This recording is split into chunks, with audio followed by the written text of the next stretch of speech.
Hello, and you're welcome again to another conversation with ChangeMakers, looking at sustainable development and sustainable living. We're particularly looking to the past to see what we can learn from the past to tell us about the future of the planet that we live in. And our focus today is going to be on healthcare, and we'll be talking to Anna Knightley. She'll talk a little bit about her life growing up in Galway, but mainly about her life in healthcare as a nurse in Ireland and abroad. So I'm here with Anna Knightley, and Anna's going to be talking to me today about the past and about simpler and sustainable living. So Anna, where are you from, or where did you grow up? I grew up in a place called Dunmore in County Galway. It was about on the border of Roscommon and Mayo. So Clonfadden, Roscommon was 5 miles away. Irishtown in Mayo was 8 miles away, but we were definitely in Galway. Clonfadden would be a village, and Ballyhaunis in Mayo would be a town, a good sized town, about 10 miles away. That was where our nearest train station was. And Tuam then would be 9 miles away on the way up to Galway city, which was 30 miles away. Okay. Awesome. I lived in an old house that was it was the last house on the street, if you like. There was land then my dad had after that. Anyway, it was a small town, maybe about 500 people at the time, but loads of kids on our street, yeah. So, and I was the eldest of, 9 really, but the last baby died, so I was the eldest of 8 living children. Yeah. It was a big old house, and my dad actually wanted, he wanted to be a farmer, but he wasn't a farmer. He was a vet, because there was no land to give him. So he needed a house that had a yard. Stephen was selling the house, so he asked Dad. They made an agreement, but Dad promised him he wouldn't knock the house. So the house was in poor state of repair, and he didn't knock it, and they spent their whole life doing it up little by little by little. You know what I mean? So so you could kind of do a haw in the bed and see it's that kind of a house. Yeah, I get the idea. Yeah. So anyway, that was where I grew up, and it still doesn't have central heating, or it's yeah. So clothing, you were wondering about. Well, my mum had very good friend. My dad worked with a Mr. Daly in Ballinrobe, and they had 5 children. The youngest would have been the same age as the third in our family, so they were older. So things would come from the Dalys, they'd be passed down, Okay. And then there was a lady in Ballinrobe who used to knit jumpers. So my mum commissioned her to kind of knit. So they were either dark green, dark black, dark brown. They were all dark, right. They would show the stains. And she washed them out in a woolen mix that she made up from Lux Flakes, eucalyptus oil, and 2 fluid ounces of eucalyptus oil, 10 fluid ounces of methylated spirits, and a box of Lux Flakes. And then she'd put a fistful of that into warm water, and she'd wash the woolens in that. So, and it helped. So would you say wash, Anna? Describe hand wash, yeah. And now she did have a washing machine, so she would spin them in that, and but I think the eucalyptus oil in that might have protected against moths as well, So anyway, that was her way of washing. I don't remember Mum and Dad would definitely buy you clothes and shoes, and they brought all the rest of them. My dad had a lot of foot surgery when he was a kid. He had a problem with his feet, so he watched all of us. So out of the 8 of us, I think 6 had flat feet. So they were brought to Galway to get proper shoes with arches and all that kind of thing, and I had 2 high arches, so nobody took any notice of that. So anyway, yeah, so that definitely, I remember shoe shopping, I remember Auntie B Auntie B actually came home one time, and she brought me to Clare Morris and bought me a couple of dresses. And obviously there was one I do remember, and I wasn't a clothes kid really, but it was a light blue cotton elasticated little dress. At the time Dad was, you know, we have to buy Irish, so Mam bought, she used to buy ladybird pajamas, which were English, I think, and they were very good, and they did pass the whole way down the line. And then she thought, okay, so she bought 2 pairs of pajamas, Irish pajamas, for each of us in a local shop, and the ones for me wouldn't go over the head of the 4th one down. And she thought, that is the end of my Buy Irish pajamas. So most of the clothes came from a relatively local area. You know, it was either Galway from the shoes there, or clothes knitted or done or mended or redone again around. Yeah. And Mam had very bad eyesight for, say, sewing, but she did darn. So I would remember her darning Dad's socks. I remember getting, again, from my 2 aunties in England, I remember getting a pair of, they were flares with an inset that had a different colour now, and I thought they were gorgeous, you know. And then we all went to boarding school, and I remember buying a dungaree, no, not dungarees, denim jacket and denim jeans from one girl for, I think, I don't know what I paid for that. I think I might have paid £5, which was a lot of money. And I paid 50 pence for an American cotton t-shirt with it was yellow and it had thin kind of stripes of different colors. See, I needed color. And my mum always squeezed orange juice for you. She bought oranges and she squeezed, so you had half an orange squeezed. So Mum and Dad were involved in kind of getting the breakfast. Dad was a big believer in porridge, but some of us didn't like it and some of us did.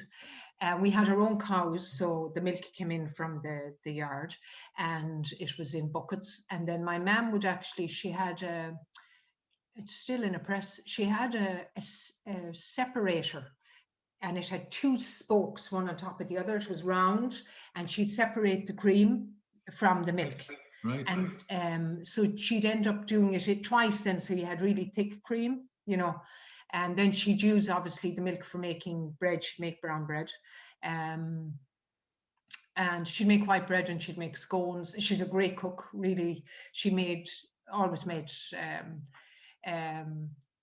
Madeira buns and you know, and that kind of thing. So much so that actually I had a pal from school who lived 2 miles out. She was in the country, and they would have sweet cake, which was actually shop bought cake, which I thought was very exciting because we didn't have that at home, you know. Well, we wouldn't have soup every day, but we'd have meat and veg and potatoes, and they had a garden. They grow. I don't know if they grew potatoes at home. I'm not sure, but definitely carrots and onions and lettuce and, you know, all those kind of things. And this would all be food coming from fresh, like not from fresh, yeah. Or then Mum would go down to, like she had, say, 2 shops that she would buy in and the butchers, you know. And then we had in the tea in the evening time, it was always, well, you might have a boiled egg or a banana sandwich or, you know, it was very simple kind of tea. Yeah, diet was simple, but fresh food mainly. Yeah. And then in our house on a Friday, we always had either fish or eggs.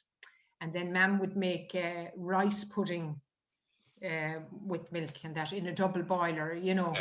And she'd obviously have cream in that you'd have a dessert to kind of keep you filled up, really. Lovely.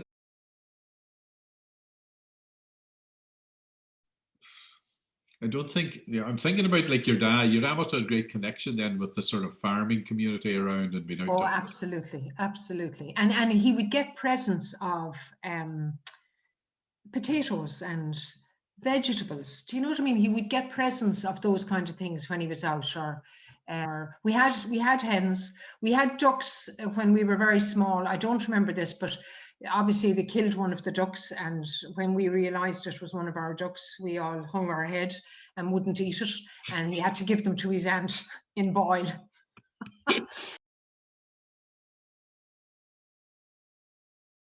An ass and cart, very common, you know. I really do remember donkeys and carts.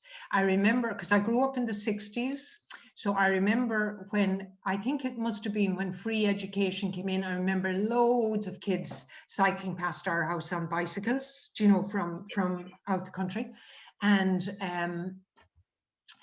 I was saying to Mum and Dad recently, one of the best Christmas presents I ever got from Santa was a bicycle. Yeah. And I can go into the joy of that, seeing it, getting up on it, flying around the town. Another friend got one the same exactly. It was bought from the local garage, and just the joy. I've always loved a bicycle. It was kind of, our house was a very busy house, so his job was priority. So if a farmer had, you know, a need, that came first. Right. And so in our house it was, we're going to the seaside, which was 30 miles away, on a Sunday. We're not going to the seaside. We are going to the seaside. We're not going to the seaside. Do you know what I mean? And he said one Sunday we were all crying because we were going, and then an older vet in Ballandine rang him to say there was a sow farrowing. He was having difficulty and he needed help. And that was the end of the seaside trip, do you know. Yeah, so we did go to England to the first 4 of us went to England to my auntie's. My mum had a very hard time having John, and then she had been told not to have any more babies really, but then she had Patrick. So Auntie B and Mary took us over for about 5 months, I'd say. So Dad put the 4 of us on a plane in Dublin, and that time he could walk out to the plane, and he said he was sick. He waved to us, and then he thought, God, if the plane goes down, like Dad would be a warrior, you know. So that was, I suppose we had opportunity of travel that wouldn't have been normal, do you know. But in itself, that was an abnormal situation. You weren't just going on holidays. It was. Yeah, well, yeah, I suppose they did take us over, it maybe to give Mum and Dad a break, really, you know what I mean? And they were very good in kind of giving us opportunities at swimming lessons and, you know, that kind of thing. Yeah. So, and we saw I saw a wheelchair for the first time there. Didn't know what it was. Went, oh my God, Auntie Mary, I saw this beautiful wheeling chair. A little bit about work and your decision to become a nurse, or how that went. I had actually wanted to be a vet. I didn't get the points. I went back and repeated my leaving cert. I did well, but I didn't get the points. I had also applied for nursing to all kinds of places in London because my mum had trained as a nurse in London. I started in September in Sir Patrick Dunn's in Dublin. I went up by myself on the train, got a taxi to the hospital, hadn't a clue where anything was, had still to get a whole lot of the list of stuff that I was told to get. Left all my bags, Patsy, outside the outpatient department and went in looking for somebody, and was directed off into the hospital and never even thought about my bags, which were still there, interestingly, when I came out. And we lived in for the 3 years. So it was very strict. So I was stubborn, really. And then I think actually nursing was really good for me. You know, I do remember it was very strict. You had to, the way you dressed yourself, the way everything was really, and how you behaved, and the patient was really, really important, you know. You were only allowed to sit down feeding a patient, or if somebody was dying. Other than that, you had to be running, you know, the whole time. Yeah, you finished, you did your training in Dublin, and then... I did my training in Dublin, and I staffed then for about 7 months, and I got a place to do midwifery in Scotland, in Aberdeen. And myself and my pal Septa, whom I shared a room with when we started off, and she said, she looked at my name on the door, it was Nurse Knightley, you didn't have a first name, and she thought, what kind of a name is that? And I looked at her name and thought, oh, that's fantastic. I have a friend at home whose name is Lennon, and this is obviously a good omen. So we went off to Aberdeen. It was an 18-month course, in Aberdeen. It was a fantastic education and a fantastic insight into the social side of life, really, you know, and to be exposed to things that I wouldn't have been exposed to really probably here, you know. I mean, we did, they had a home, the midwives went out into the community. They didn't do that here. So you went into people's homes after they'd given birth, and you really had it was very humbling, because I remember teaching, you know, you had to teach a mother how to make up a baby's bottle. And then I went the next week into some of the homes, and they didn't have sterilizing units. And I just thought, what a load of rubbish. Like, do you know that we should teach this much more practically, do you know? Yeah. And I suppose you were exposed to things like termination, where we had to say, look, we will care for somebody after termination, but we're not going to participate in it, and that being respected. You know, 81 to 83, I did midwifery in Scotland. Wow. Yeah. So this has all still changed the whole process of birthing and terminations and all that. Yeah. And in Aberdeen, obviously, they you know, they had a kind of a contract that they would do so many terminations on the antenatal ward a week, you know, and then just, you know, I suppose your things are thrown at you, and you have to make decisions and deal with situations. You don't have anyone in your family to, you know, I remember dealing with a baby who had spina bifida, and we said the baby got an infection, and two of us said, you know, why isn't this baby getting antibiotics? You know,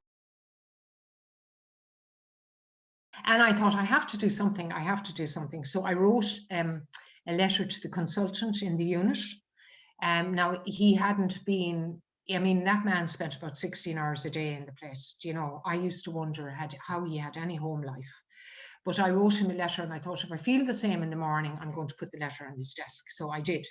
And actually, it was a very good letter, you know, because he left all day. I worked, and I thought, I'm going to be thrown out, but I don't care. I can't stay, you know.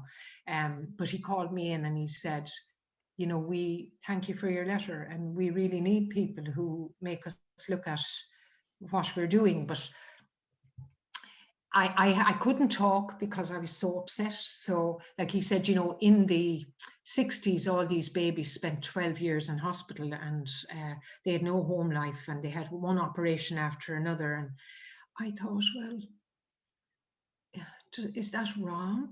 Do you know what I mean? You know, but I wasn't able to speak because I was so upset.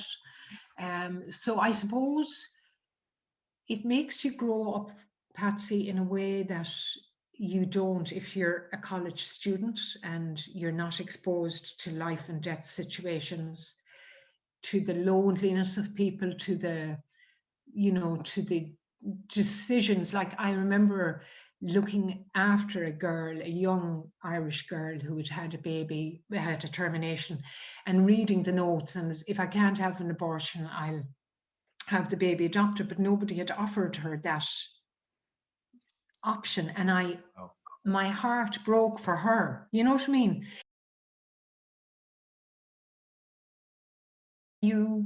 It does change you as a person. I think I probably always had empathy anyway, but when we wouldn't eat the duck, we obviously had empathy. You know what I mean? But so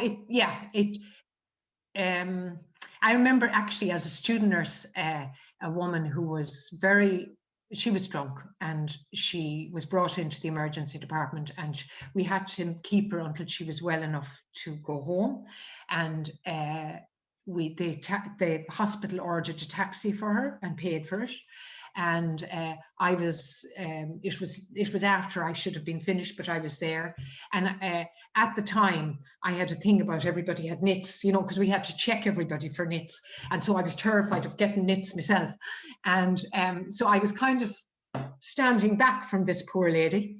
And then, but I ended up, because I was on my own with her, hearing a story of loss that she had. and walking her out to the taxi, and she just threw her arms around me and gave me a biggest hug, and I didn't care about the next. Do you know what I mean? So nursing was very good for me. Yeah. These situations present themselves. It's how you decide to face them and learn from them. And obviously you did learn a lot from them. And yeah, I did. Yeah. And it shaped who you are and where you've gone, and you've been nursing ever since. Yeah, and I've been really blessed, really, you know, and where I am now, like I gave up a permanent pensionable job in a hospital for, well, I wasn't sure how permanent it would be. And initially I didn't even ask about how much money I would get. You know, I asked no questions that sensible people would ask. But I said to my mum, I feel this is right, you know, and I have been so privileged. I've 14 years there now this month. And I've been so privileged to journey with families, do you know?